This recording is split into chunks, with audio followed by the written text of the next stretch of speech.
परमेश्वर के नाम का स्तुति हो, परमेश्वर के नाम का महिमा हो। हमारे लिए मेमना बध हुआ था और सारे आशीषों का सोता है। आइए उस मेमना को हम याद करें जो कलवरी के क्रूस पर यीशु मसीह हमारा उद्धार करता बलिदान हुआ था। आज उसी के बारे में हम जानेंगे, आज उसका वचन के बारे में जानेंगे, उसका शब्द को आज सुनेंगे। परमेश्वर का वचन कहता है कि अगर उसका शब्द को सुनोगे तो आज अपना हृदय को कठोर मत कीजिएगा। आइए प्रभु का वचन की ओर ध्यान करेंगे। आज का ध्यान का विषय है कि हम जो कलीसिया को जाते हैं, जो मंडली को जाते हैं, जो चर्च घर को जाते हैं, वो किस प्रकार होना चाहिए। अगर वो उस प्रकार का कलीसिया है, उस प्रकार का चर्च है, तब उस चर्च में आप जा सकते हो। आज का कलीसिया प्रेरितों का समय में पहले से दिखा कलीसिया कैसा था और आज का कलीसिया कैसा है। अगर आप आज कलीसिया को ध्यान देंगे मेरे प्रियो, आज कलीसिया में ट्रेडिशन घुस गया है, रीति रिवाज घुस गया है। आज कलीसिया में यीशु दिखाई नहीं देता है। जो कलीसिया में यीशु नहीं दिखाई देता है, उस कलीसिया में जाकर अपना समय को बर्बाद मत कीजिए। अपने आप को ऐसा कलीसिया में शामिल कीजिए मेरे प्रियो, जो कलीसिया जो अपने लोगों को, यीशु मसीह का लोगों को, अपने दुल्हन को, यीशु मसीह का दुल्हन को रेडी करता है, प्रिपेयर करता है। जो कलीसिया में प्रिपेरेशन माने तैयारी का वचन दिया जाता है, तैयारी किया जाता है एक विश्वासी को, ऐसे ही कलीसिया में हम बिलोंग करना है।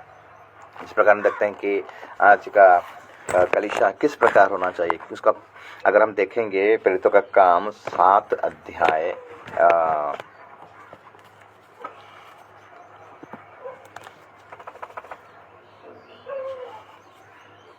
प्रेरितों का काम, अगर हम 3 अध्याय को निकालेंगे, प्रेरितों का काम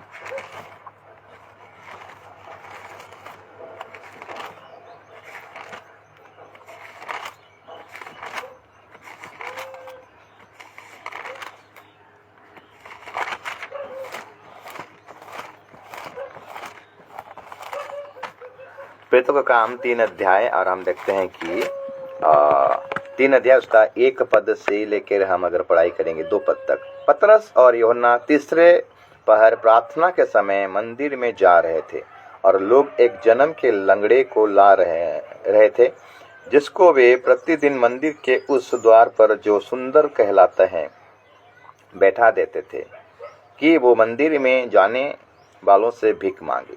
हम देखें कि पतरस और यूहन्ना तीसरे पहर प्रार्थना के समय मंदिर में जा रहे थे। मतलब मेरे प्रियो, हम जिस कलीसिया को जाते हैं वो कलीसिया एक प्रार्थना का घर होना चाहिए, प्रार्थना का कलीसिया होना चाहिए। अगर कलीसिया में प्रार्थना अगर नहीं हो रहा है तो उस कलीसिया में जाना बेकार है मेरे प्रियो। क्योंकि हम जानते हैं कि यीशु मसीह जब लोग मंदिर में, जो मंदिर बनाया गया था, उस मंदिर में क्रय विक्रय कर रहे थे, बिजनेस कर रहे थे, तो यीशु मसीह उस जगह में पहुंच गया और जाके बोलता है कि तू मेरा पिता के घर को बिजनेस का अखाड़ा बना दिया है, डाकों का खो बना दिया है, ये मेरा प्रार्थना का घर होना चाहिए। मेरे प्रियो, हमारा कलीसिया, हम जिस कलीसिया को जाते हैं, सबसे पहला चीज़ जो प्रार्थना का घर होना चाहिए। सुलेमान मंदिर को बनाया मेरे प्रियो, और वहाँ कहा कि ये भवन में प्रार्थना होगा, और यहाँ पर जो प्रार्थना करेगा परमेश्वर उसका प्रार्थना को सुनेगा। मेरे प्रियो, कलीसिया मंदिर का मतलब है, ये जो घर जो होता है उसको भी रिप्रेजेंट करता है, लेकिन असली मायने में कलीसिया आप और हम हैं। तुम क्या नहीं जानते, तुम परमेश्वर का मंदिर हो, और परमेश्वर का मंदिर में परमेश्वर का आत्मा वास करता है, यानी हम लोगों को भी दर्शाता है। और जो जहाँ पर हम जाते हैं, एक समूह, जो एक विश्वासी का झुंड जहाँ जमा होता है, उसको भी कलीसिया कहा जाता है। सबसे पहले हम लोग व्यक्तिगत, हम ही लोगों कलीसिया हैं। जब एक समूह जो एकजुट हो जाता है तो वहाँ पर प्रभु का क्या होता है, प्रार्थना होता है। प्रार्थना का घर होना चाहिए मेरे प्रिय। जो कलीसिया में जाते हैं, कलीसिया प्रार्थना का घर होना चाहिए, वहाँ बिजनेस का घर नहीं होना चाहिए। आज कलीसिया बिजनेस का घर हो गया है, रीति रिवाज का घर हो गया, ट्रेडिशन, रीति रिवाज को ज्यादा ध्यान देते हैं।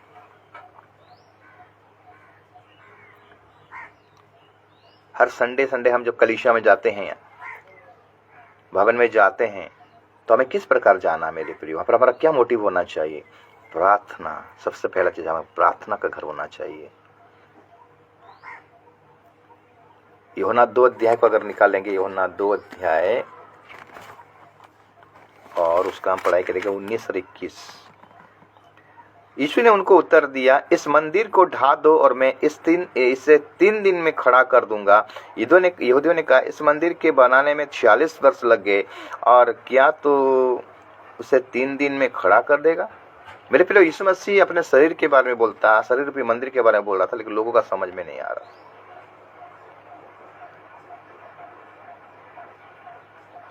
प्रेतों का काम अगर 7 अध्याय और उसका 47 को अगर पढ़ाई करेंगे, प्रेतों का काम 7 अध्याय और उसका 47 से अगर पढ़ाई करेंगे, 7 अध्याय और उसका 47, परंतु सुलेमान ने उसके लिए घर बनाया, परंतु परम प्रधान हाथों के बनाए घरों में नहीं रहता, जैसा कि भविष्यवक्ता ने कहा। प्रभु कहता है कि स्वर्ग मेरा सिंहासन और पृथ्वी मेरे पांव का तेल की पीढ़ी है। मेरे लिए तुम किस प्रकार का घर बनाओगे और मेरे विश्राम का कौन सा स्थान होगा? मेरे प्रिय, परमेश्वर के लिए हम क्या भवन बना सकते हैं? किस प्रकार का घर बनाओगे बोलता है। परमेश्वर का घर तो आप और हम है, जहां पर जो बिल्डिंग के अंदर में हम लोग एक समूह एकजुट होते हैं, वो होता है परमेश्वर का भवन, वो होता है परमेश्वर का मंदिर। अब वो मंदिर कैसा होना चाहिए? पहला चीज, जो प्रार्थना का मंदिर होना चाहिए, प्रार्थना का घर होना चाहिए, पहला पॉइंट। दूसरा पॉइंट है मेरे प्रियो, हमारा कलीसिया किस प्रकार का कलीसिया होना चाहिए। दूसरा चीज, अगर ईसाई नबी का पुस्तक उसका 56 को अगर निकालेंगे, 56 अध्याय को निकालेंगे, ईसाई नबी का पुस्तक उसका 56 अध्याय को निकालेंगे और उसका हम पढ़ाई करेंगे 7 पद को। ईसाई नबी का पुस्तक उसका 56 अध्याय, अगर हम उसका 7 पद को ध्यान करेंगे, क्या लिखता है? 56 ईसाई नबी का 56 उसका 7 पद लिखता है कि उनको मैं अपने पवित्र पर्वत पर ले आकर अपने प्रार्थना के भवन में आनंदित करूंगा। उनके होमबलि और मेलबलि मेरी वेदी पर ग्रहण किए जाएंगे, क्योंकि मेरा भवन सब देशों के लोगों के लिए प्रार्थना का घर कहलाएगा। पहला चीज है प्रार्थना का घर, दूसरा चीज है आराधना का घर। वहां पर आनंद होना चाहिए मेरे प्रिय, आनंद के साथ हमें आराधना करना है। इसलिए लिखा गया यहाँ पर, उनको मैं अपने पवित्र पर्वत पर लेकर आकर अपने प्रार्थना के भवन में आनंदित करूंगा। उनको कहता है प्रार्थना के साथ साथ हमें आनंद के साथ उसका आराधना करना है मेरे प्रिय, दुखी के साथ नहीं है, मुंह लटकाए हुए हमको आराधना करना नहीं है मेरे, हमें आनंद के साथ उसका आराधना करना है। जब हम देखते हैं मेरे प्रियो, जब पतरस और यूहन्ना उस मंदिर में प्रार्थना करने के लिए जा रहे थे, तो वहां पर एक लंगड़ा, जन्म से एक लंगड़ा को लाकर उस सुंदर नामक फाटक में उसको रख देते थे भीख मांगने के लिए। जब ये पतरस यूहन्ना जा रहे थे तो देखा टकटकी लगाते हुए, शायद मुझे कुछ मिलेगा। पतरस और यूहन्ना उसको टकटकी वाले दिखाई, हमारे और देख, बोला हमारे पास सोना नहीं है, हमारे पास चांदी नहीं है, हमारे पास एक चीज है, यीशु के नाम से उठ। बोला जैसे ही वो चंगा हो गया मेरे प्रियो, वो दौड़ कर चला गया और आनंद के साथ जाके प्रभु का स्तुति, प्रभु का आनंद कर रहा है उस भवन में, मंदिर में। हमको हमारा जीवन में भी ऐसा होना चाहिए।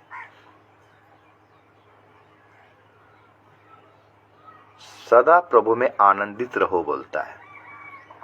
प्रभु में आनंद हमको रहना, आनंदित रहना, आनंद के साथ उसका आराधना करना है मेरे प्रियो। अगर हम आराधना कर रहे हैं तो आनंद के साथ करना है, स्वार्थ के साथ नहीं है। अपने को दिखावट करने के लिए हमको आराधना नहीं गाना है, आराधना करना नहीं है। हम जो आराधना करेंगे, हमारा आराधना प्रभु देखता है, परमेश्वर देखता है, हमारा हृदय को प्रभु देखता है, हमारा मन को प्रभु देखता है। हमें ऐसा ही आराधना करना है। भजन संहिता 89 को निकालेंगे, भजन संहिता 89,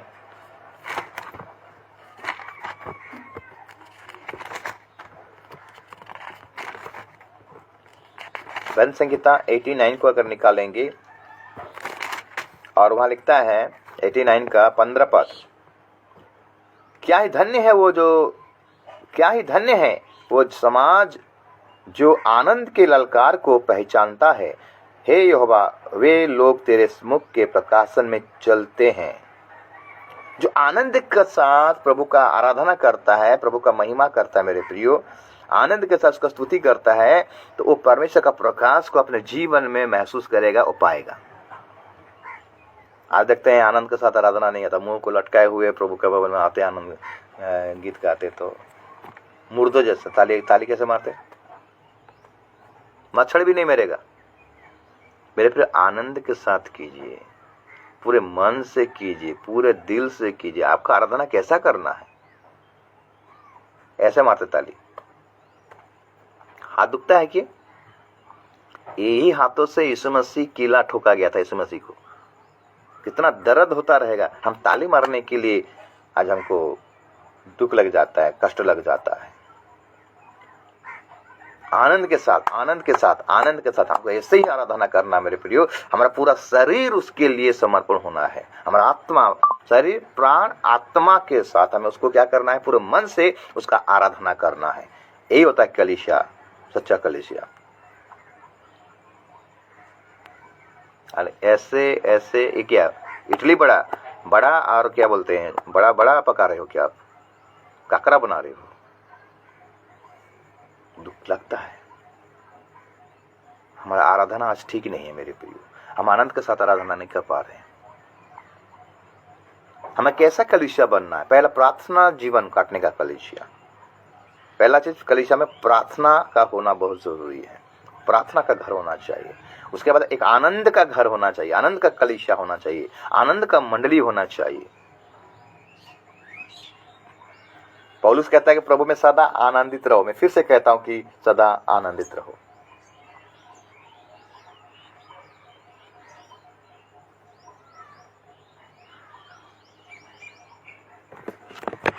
तीसरा पॉइंट हमें कलीसिया में, हमारा कलीसिया कैसा होना चाहिए?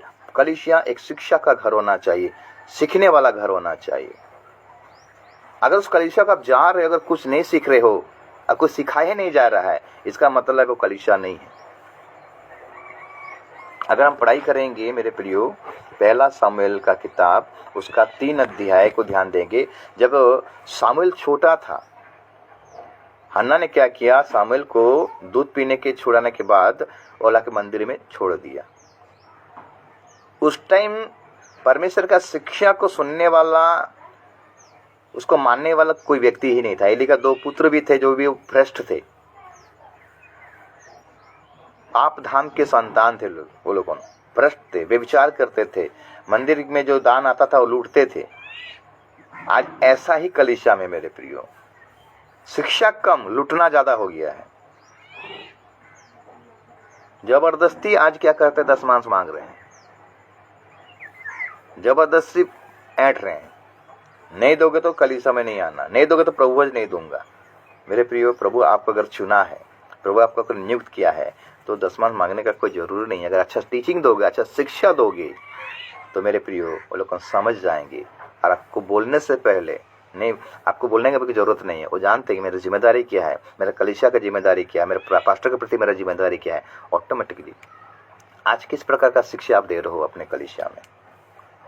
उन दासों के लिए भी मैं बोलना चाहता हूं जो दास प्रभु का सेवा कर रहे हैं, क्या आप जबरन दशमांश मांग रहे हैं? ये अच्छा बात नहीं है।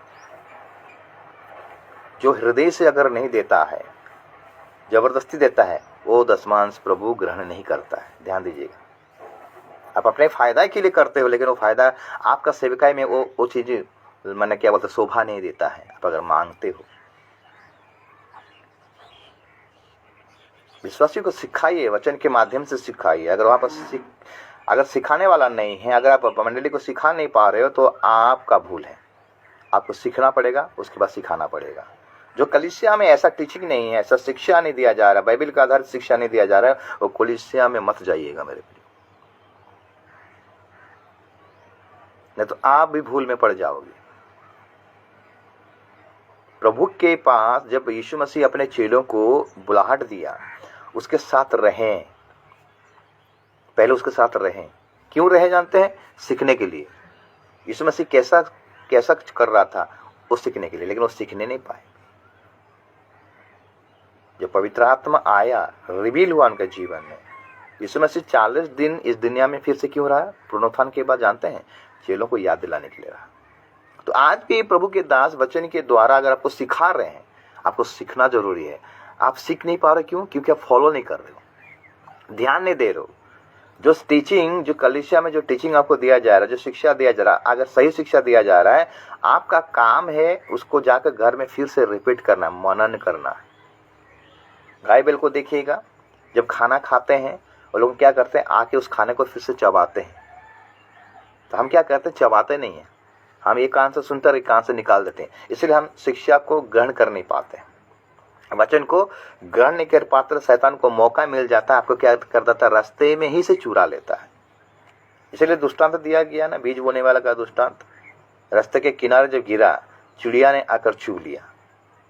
हम मनन नहीं करते हैं प्रभु का वचन को, इसीलिए हम प्रभु का वचन को हम गहराई से जान नहीं पाते हैं। शिक्षा को पकड़े रहो क्योंकि वही तेरा जीवन। नीति वचन, अगर नीति वचन 3-4 अध्याय को निकालेंगे, नीति वचन 4 अध्याय, और हम पढ़ाई करेंगे 4 का, अगर हम पढ़ाई करेंगे 13 पद, नीति वचन 4 का 13 पद को अगर पढ़ाई करेंगे, वो लिखता है, शिक्षा को पकड़े रह, उसे छोड़ ना दे, उसकी रक्षा कर क्योंकि वही तेरा जीवन है। मेरे प्रियो, आज कलीसिया में जो शिक्षा आपको दिया जा रहा है, जो वचन के माध्यम से अगर सही शिक्षा दिया जा रहा है, उसको पकड़े रहना है। कभी कभी क्या होता है मेरे प्रियो, कलीसिया में सही शिक्षा दिया जाता है, लेकिन विश्वासी लोगों क्या करते हैं, उसको पकड़े नहीं रहते हैं। नोट तो करते हैं, नोट करते करते 5 साल हो गया, 20 साल हो गया, किसी को 25 साल भी हो गया, लेकिन वही नोट वहीं पर फोकस में रखा गया है, आपके अलमारी में रखा गया, लेकिन कभी उसको निकालते नहीं, रिवीज नहीं करते हैं। इसीलिए सही शिक्षा देने के बावजूद भी आप सुधर नहीं पाते हो। आपका कलीसिया कैसा होना चाहिए? एक शिक्षा देने वाला कलीसिया होना चाहिए, और शिक्षा को ग्रहण करने वाला कलीसिया होना चाहिए। अगर सही शिक्षा नहीं दिया जाए, कोई पास्टर, कोई शिक्षक, कोई प्रभु के दास अगर सही शिक्षा नहीं देते हैं मेरे प्रिय, पहले उसको बोलिए आपका शिक्षा में कमी है, आपका शिक्षा से हम लोग को संतुष्ट होने नहीं पाते हैं, आपको अपने आप को तैयार कीजिए। अगर ये नहीं बोलते हो मेरे प्रिय, अगर आपको डर लगता है, तो आप भूल में हो, बाद में पछताओगे। आज शिक्षा को बिजनेस कर दिया गया है मेरे प्रियो। प्रभु का वचन को जो शिक्षा दिया जा रहा है, आज बिजनेस कर दिया गया है।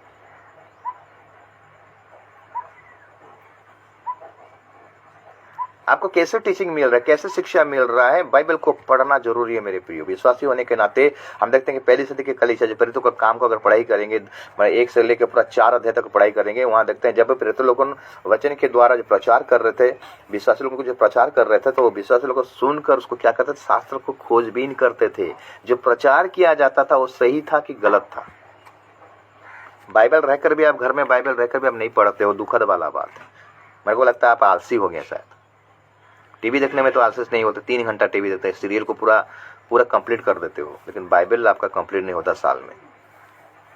एक चैप्टर पढ़ने के लिए भी आपको तकलीफ लगता है, तो शिक्षा किस प्रकार पाओगे मेरे प्रियो? साधारण सा हम जो स्कूल में पढ़ाई करते हैं, जो भी टीचर जो भी पढ़ाई करवाता है, हमको सुनाता है, जो भी चैप्टर पढ़ाता है, उसका हमको अगर ध्यान नहीं करेंगे, एग्जाम के समय में हम फेल नहीं होंगे तो कौन फेल होगा बोलिए? आत्मिक क्षेत्र में भी वैसा है मेरे प्रिय। अगर वचन को हम नहीं पढ़ेंगे, सही शिक्षा को ग्रहण नहीं करेंगे, तो हमारा जीवन में हम धोखा खा जाएंगे। शैतान हमको अच्छा से फुसला देगा। झूठे भविष्यवक्ता, झूठा मसीह सब आ गए हैं मेरे प्रियो। गलत शिक्षा आज मंडली में प्रवेश कर चुका है, लेकिन आपको वचन को धरना पड़ेगा, पकड़ना पड़ेगा। शिक्षा को पकड़े रहो क्योंकि वही तेरा जीवन है। क्या लगा पढ़ेंगे? शिक्षा को पकड़े रहो, उसे छोड़ ना दे।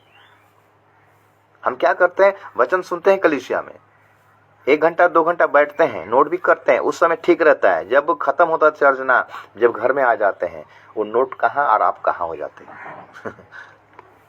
समय निकालिए, वो नोट को फिर से खोलिए, बाइबल को साथ में रखिए, क्या क्या आज शिक्षा दिया गया था उसको ध्यान दीजिए, तब देखिएगा मनन रहेगा और आप कभी भी धोखा नहीं खाओगे। आदम हवा के जीवन में क्या हुआ जानते? प्रॉब्लम क्या? हवा का जीवन प्रॉब्लम क्या हुआ? आदम हवा को परमेश्वर ने कहा था, एक शिक्षा दिया था, एक टीचिंग दिया था, उस पेड़ का फल को मत खाना, जिस दिन खाओगे मर जाओगे। यही तो शिक्षा था, एक छोटा सा शिक्षा दिया गया था, एक ही आज्ञा दिया गया था। जब शैतान ने आकर हवा को बोलता है कि सही मायने में परमेश्वर तुमको मना किया उस पेड़ का फल खाने के लिए, शैतान का टीचिंग देखिए। आज ऐसे टीचर आज बहुत निकल गए हैं मेरे प्रियो। जब शैतान ये बात बोल रहा था तो हवा को सोचना चाहिए था कि नहीं? हवा को ध्यान देना चाहिए था कि नहीं? हवा ध्यान नहीं दिया। अगर हवा उस वचन को, परमेश्वर का वचन को डेली ध्यान देता, अगर जब शैतान बातें करे उस फल के बारे में, तो उसको ध्यान होना चाहिए, परमेश्वर मना किया मैंने, हम नहीं खा सकते। अपने जिद में रहता, वो स्थिर रहता तो कभी भी वो फल को नहीं खाता। आज की दशा ऐसा है, आज क्या करते हैं हम, दूसरा फल खाते हैं, परमेश्वर का जीवित वचन है, जीवित फल है, उसको नहीं खाते हैं। यही प्रॉब्लम है आज कलीसिया में। आपको अच्छा लगे या बुरा लगे, लेकिन जो सही बात है मैं वही टीचिंग दे रहा हूँ। अगर आपको अच्छा लगता है तो बने रहिए, अगर अच्छा नहीं लगता है तो आप फेसबुक से आप डिलीट हो जाइए। Praise the Lord. प्रभु का नाम का स्तुति हो, प्रभु का नाम का महिमा हो। हम देखें हमारा कलीसिया कैसा होना चाहिए। पहला चीज प्रार्थना का घर होना चाहिए। दूसरा चीज आराधना, कैसे, आनंद के साथ, दुखी के साथ नहीं। और तीसरा चीज एक शिक्षा का घर होना चाहिए, ग्रहण करने का और देने का, अच्छा शिक्षा को ग्रहण करने का और देने का। इसीलिए लिखता है मेरे प्रियो सोबो उपदेशक, उसका 5 अध्याय को निकालेंगे, वहां 1 से लेकर पूरा पढ़ाई करेंगे। तुम जब परमेश्वर के भवन में जाओ तो सावधानी से अपना चरण को, हम जब परमेश्वर के भवन में जाते हैं हम किस प्रकार जाते हैं, सावधान से जाते हैं कि असावधानी से जाते हैं। मेरे प्रियो, हम अगर तैयारी होकर नहीं जाएंगे, रेडी होकर नहीं जाएंगे तो हम परमेश्वर का वचन को ध्यान पूर्वक सुनने नहीं पाएंगे। सुनने के लिए समीप जाना मूर्खों के बलिदान के समान, जो थोड़ा सा निकाल देते। सोबो उपदेशक नीति वचन के बाद 5 अध्याय। जब तुम परमेश्वर के भवन में जाए तब सावधानी से चलना, सुनने के लिए समीप जाना मूर्खों के बलिदान चढ़ाने से उत्तम है, क्योंकि वे नहीं जानते कि बुरा करते हैं। आप बुरा करके, गड़बड़ी करके आप चर्च नहीं जा सकते मेरे प्रियो। अगर बुरा आपके जीवन में पाप करके आप जा रहे हो चर्च को, उससे पहले अपने आप को सरेंडर करो। शनिवार के दिन में, संडे के दिन चर्च जाते हो, शनिवार के दिन में अपने पापों का अंगीकार कीजिए मेरे प्रियो, तब चर्च जाइएगा, तब वचन आपके जीवन में काम करेगा। अगर पाप आपके जीवन में रहेगा तो वचन आपके जीवन में काम नहीं करेगा। आज ऐसा ही होता है। अनबन होकर, झगड़ा झांटी होकर, गिला शिकवा होकर, मनमान होकर, पति पत्नी के अंदर झगड़ा होकर हम संडे के दिन में चर्च जाते हैं। अब जाके प्रभु का वचन को सुनते हैं। क्या हम सुन पाएंगे? अगर सुनेंगे भी तो हमारा जीवन में नहीं रहेगा, क्योंकि पाप बसा हुआ है हमारा मन में। मन में तो असाध्य रोग लगा हुआ है। अगर मन में असाध्य रोग लगा हुआ है मेरे प्रिय, तो हमारा मन में वचन कैसे आ सकता है? पहले अपने आप को क्लियर कीजिए, साफ कीजिए। आप जब खाना पकाते हो जो बर्तन में, क्या मैला बर्तन में खाना पकाते हो? उसको साफ करते हो कि नहीं करते हो?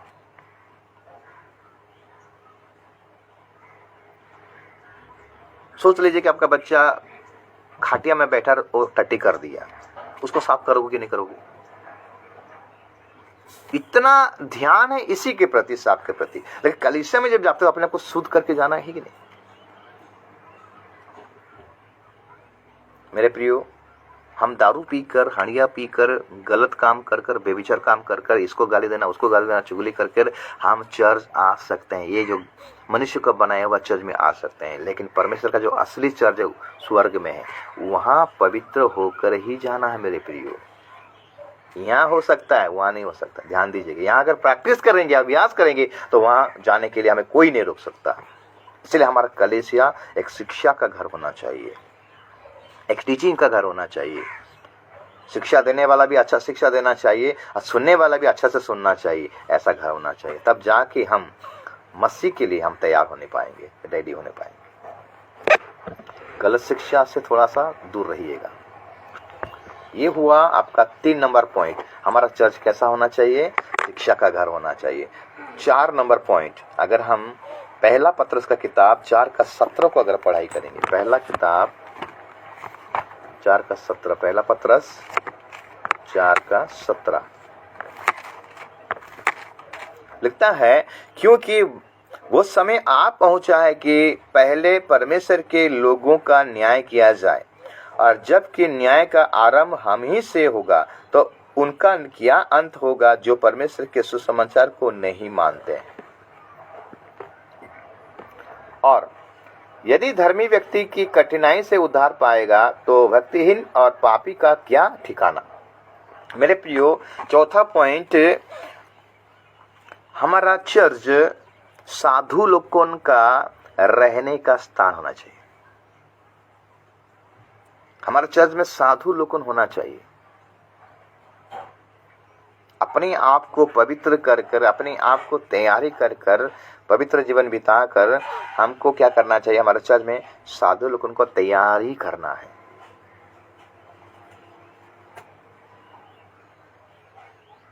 जिस प्रकार हम देखते हैं कि एक विजाती व्यक्ति के बारे में एग्जाम्पल दिया गया प्रेरितों का काम 10 अध्याय में। वहां लिखा गया कर्नेलियुस नामक एक व्यक्ति था और वो एक भक्त था। साधु का मतलब है हमको भक्त होना है, हमको भक्त लोगों को रेडी करना है, साधु लोगों को तैयारी करना है कलीसिया में। क्योंकि यीशु मसीह न्याय करेगा सबसे पहले कलीसिया में ही न्याय करेगा। घर से ही न्याय होगा, अपने मंदिर से ही न्याय होगा, अपने कलीसिया से ही न्याय होगा। हमको धर्मी लोगों को तैयार करना है, ये हमारा काम है। तैयार कैसे होगा मेरे प्रियो? अगर हम ठीक रहेंगे, प्रचारक अगर ठीक रहेंगे, प्रचारक अगर ठीक शिक्षा देंगे तो हम एक एक जन को तैयार करेंगे।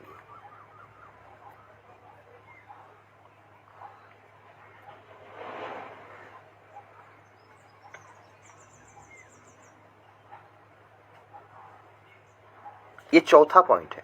पांचवा पॉइंट है मेरे प्रियो, दासों का घर होना चाहिए। और ऐसा दास एक दूसरे का मदद करने वाला। अगर हम परमेश्वर का दास है मेरे प्रियो, हमें एक दूसरे का मदद करना है, दिन दुखियों का मदद करना है। इब्रानी अगर 10 अध्याय को निकालेंगे, उसका 19 और 21 को 19 से 21 पढ़ाई करेंगे। इब्रानी 10 अध्याय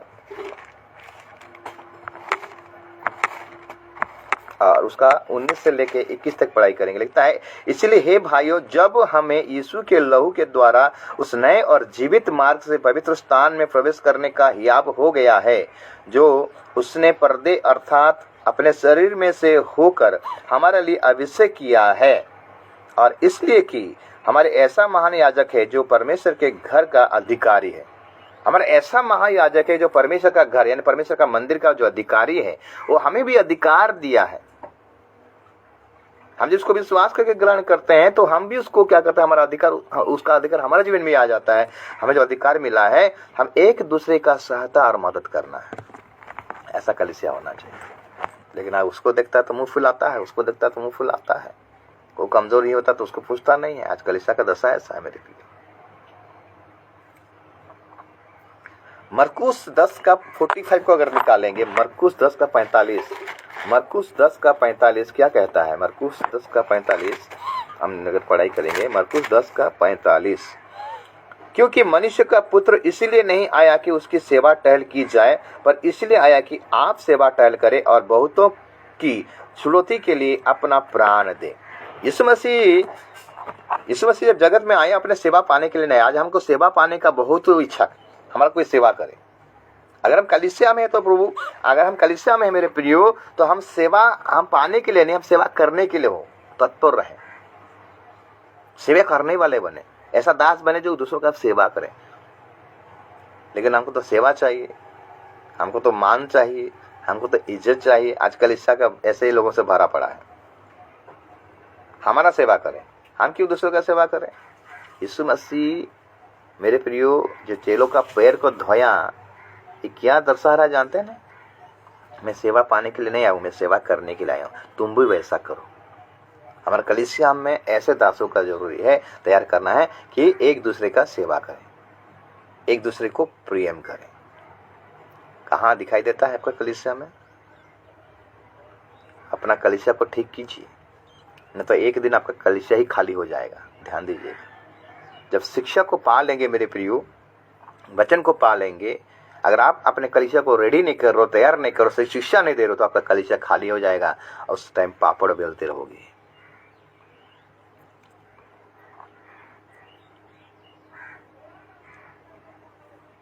छह नंबर पॉइंट, आखिरी पॉइंट, हमारा कलीसिया आशीष का कलीसिया होना चाहिए। हमारे कलीसिया में जो भी आए वो आशीष को पाए, ऐसा कलीसिया होना चाहिए। हम देखते हैं जब मंदिर में जब यीशु मसीह मंदिर को गया, अगर हम पढ़ाई करेंगे मत्ती उसका 21 अध्याय, मत्ती उसका 21 अध्याय को निकालेंगे,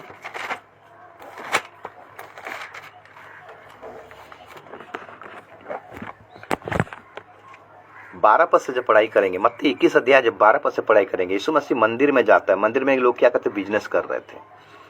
यीशु मत्ती 21 अध्याय 12 पद से, यीशु ने परमेश्वर के मंदिर में जाकर उन सबों को जो मंदिर में लेन देन कर रहे थे निकाल दिया और सराफों के पीढ़े और कबूतर बेचने वालों की चौकियां उलट दी और उनसे कहा, लिखा है मेरा घर प्रार्थना का घर कहलाएगा, परंतु तुम उसे डाकुओं की खो बनाते हो।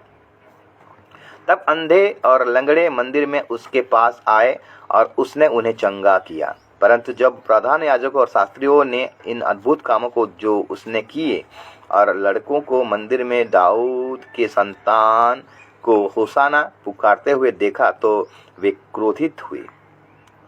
आज कलीसिया में आशीष क्यों नहीं आ रहा जानते ना? इसको बिजनेस बना दिए। आशीष को बेच रहे हैं, पवित्र आत्मा को बेच रहे हैं, वरदान को बेच रहे हैं। मेरे प्रियो, प्रभु मुफ्त में दिया है, उसको मुफ्त में सेवा कीजिए। फ्री में दिया है, फ्री में उसको लेन देन कीजिए। हमारा कलीसिया आशीष का घर होना चाहिए। 6 नंबर पॉइंट, पहले क्या हुआ, गंदगी को निकाला गया।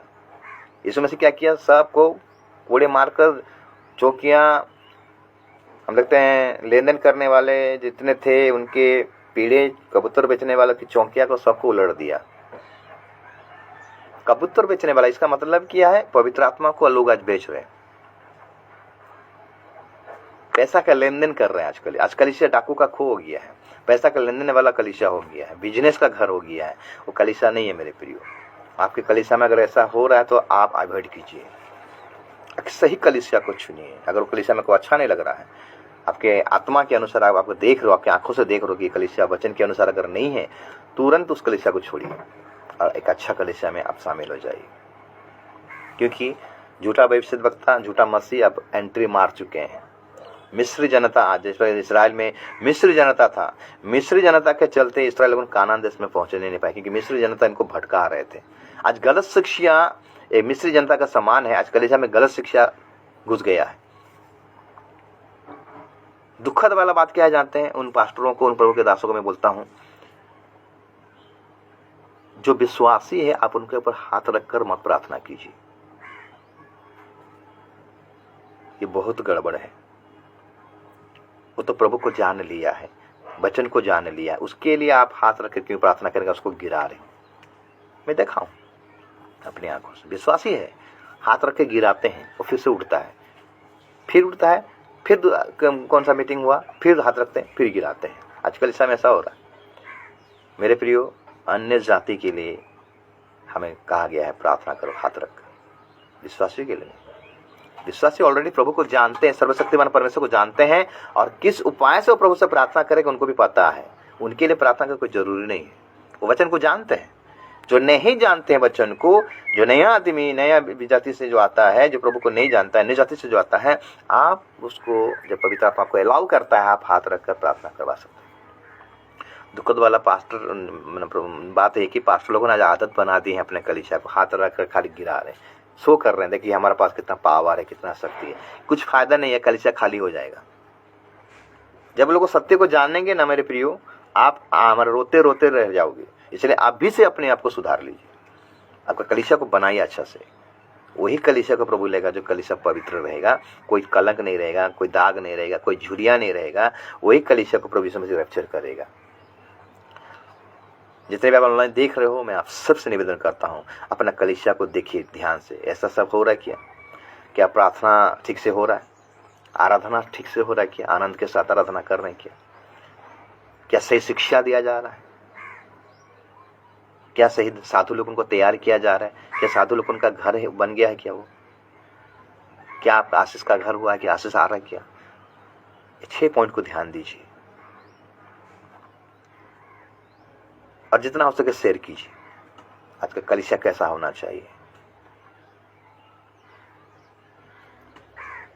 जो पास्टर जबरन करता है, जबरदस्ती करता है विश्वासी के साथ, नहीं तुमको देना पड़ेगा 10 मास, वो पास्टर नहीं, वो भिखारी है। आप टीचिंग देने के बाद आप प्रार्थना में रहिए मेरे प्रियो। आप जब प्रार्थना करोगे तो प्रभु उसके हृदय में बातें करेगा। विश्वासियों के हृदय में प्रभु बातें करता है और वही देगा। आप देने के आशा में, लेने के आशा में रहोगे, इसका मतलब आप पास्टर नहीं हो, आप स्वार्थी हो। अपने स्वार्थ के लिए आप जीवन बिता रहे, प्रभु के लिए सेवा नहीं कर रहे हो। ऐसे पास्टर से दूर रहिए। वो लोग दबे पांव घुसते हैं, अपने स्वार्थ के लाभ के लिए पैसा हटते हैं। वो सेवक नहीं है, वो प्रभु का क्रोध का पात्र है। इसलिए तो लिखा गया मत्ती 7:21 में, बहुत सारे आएंगे, हे प्रभु तेरे नाम से मैं ऐसा कर दिया, वैसा कर दिया, फलाना कर दिया, ठिकाना कर दिया, चंगाई कर दिया, वैसा कर दिया। तभी समझ क्या कहा जानते हैं? एक कुकर्म करने वालों, मुझसे दूर हो जाओ। एक उस पद को पढ़ के हम आज खत्म करें आज का वचन। मत्ती 7 अध्याय को निकालेंगे और उसका हम पढ़ाई करेंगे 21 पद से। जो मुझसे हे प्रभु कहता है, उनमें से हर एक स्वर्ग के राज्य में प्रवेश ना करेगा, परंतु वही जो मेरे स्वर्गीय पिता की इच्छा पर चलता है। उस दिन बहुत से लोग मुझसे कहेंगे, हे प्रभु क्या हमने तेरे नाम से भविष्यवाणी नहीं की, और तेरे नाम से दुष्ट आत्माओं को नहीं निकाला, और तेरे नाम से बहुत से आश्चर्यकर्म नहीं किए? तब मैं उनसे खुलकर कह दूंगा, मैं तुमको कभी नहीं जाना, हे कुकर्म करने वालों, मेरे पास से चले जाओ। ये यीशु का कहा हुआ वचन है, कोई मनुष्य का नहीं मेरे प्रियो। विश्वासी लोगों ने भी इतना मूर्ख हैं, वही चीज को वो लोगों ने पकड़ लिए हैं। नहीं, जहां पर हाथ रखकर प्रार्थना करते हैं, गिर जाते हैं, वहीं पर सामर्थ है। लेकिन वही दशा फिर से है। आपका जीवन तो सुधरता नहीं है, कितना हाथ लगाकर गिराते हो, लेकिन आपका जीवन से ना वो बेविचार खत्म हुआ है, ना लोभ खत्म हुआ है, ना लालच खत्म हुआ है, ना अन्य गड़बड़ी करने वाला खत्म हुआ। आपका जो शारीरिक अभिलाषा तो आपके जीवन से जाता ही नहीं है। कितना रखते और गिराते हो, असही कलीसिया को छोड़कर चले जाते हैं। जब प्रभु का न्याय होगा ना मेरे प्रियो, भयानक होगा। इसीलिए अभी से प्रभु आपको तैयारी करने के लिए बोलता है, आपको सही कलीसिया को चुनना है। शारीरिक अभिलाषा वाला कलीसिया को मत चुनिए, अपने शरीर के लाभ के लिए मत चुनिए। मेरे प्रियो, लाजर भिखारी था, उसका शरीर में घाव था, वो कभी भी चंगाई के लिए कभी भी वो प्रार्थना नहीं किया, अपने गरीबी के लिए कभी प्रार्थना नहीं किया। वो पवित्र जीवन बिताया, इसलिए वो अब्राहम की गोद में गया, और धनी नरक में चला गया। लाजर भिखारी एक सही कलीसिया है, जानते ना। अगर आयुब के जीवन को देखिएगा मेरे प्रियो, आयुब का सब कुछ चला गया। मैं एक एग्जांपल दे रहा हूं। वो प्रभु को निंदा कर सकता था, लेकिन किया नहीं। वो जानता था ये सारी चीज प्रभु ने दिया था, प्रभु ने ले लिया। मैं भी जो यहाँ पर आया हूँ उसका अनुग्रह है, उसका अनुग्रह का दया, उसका कृपा है, मैं आज जिंदा हूँ। प्रभु ने दिया, प्रभु ने लिया, उसका नाम क्या हो? धन्य हो। ऐसा आप कर सकते हो। आपके जीवन में कोई दुखद घटना घट जाएगा। आयुब के जीवन में तो 4 प्रकार का घटना घटा, लेकिन हमारा जीवन में एक ही घटना घटता, उसमें कितना निंदा कर देते हैं। ऐसा कलीसिया नहीं होना चाहिए मेरे को। कलीसिया विश्वास योग्य, प्राण देने तक तुम विश्वास योग्य रहोगे तो तुम्हें जीवन का मुकुट मिलेगा। प्रार्थना में विश्वास योग्य, आराधना में विश्वास योग्य, शिक्षा लेने देने में विश्वास योग्य, तैयारी करने में विश्वास योग्य, साधु बनने में विश्वास योग्य, प्रभु में विश्वास योग्य, प्रभु का वचन में विश्वास योग्य। ऐसे विश्वास योग्य होना है मेरे प्रियो। तब जाके हम अच्छे से रेडी होने पाएंगे, तैयार होने पाएंगे, अच्छा दुल्हन बनने पाएंगे, और अपने दुल्हा का जो हम बाढ़ जो रहे हैं, बाढ़ जोहने में भी हमें विश्वास योग्य रहना मेरे प्रियो, इंतजार करने में भी। और इंतजार का फल हमें मीठा होता है, ध्यान दीजिएगा। जो युवा का बाढ़ जोते हैं वो नया बल प्राप्त करते जाते हैं, वचन में लिखता है मेरे प्रियो। इसलिए हमें एक अच्छा कलीसिया होना है। प्रभु वचन के द्वारा आप सबको आशीष करे।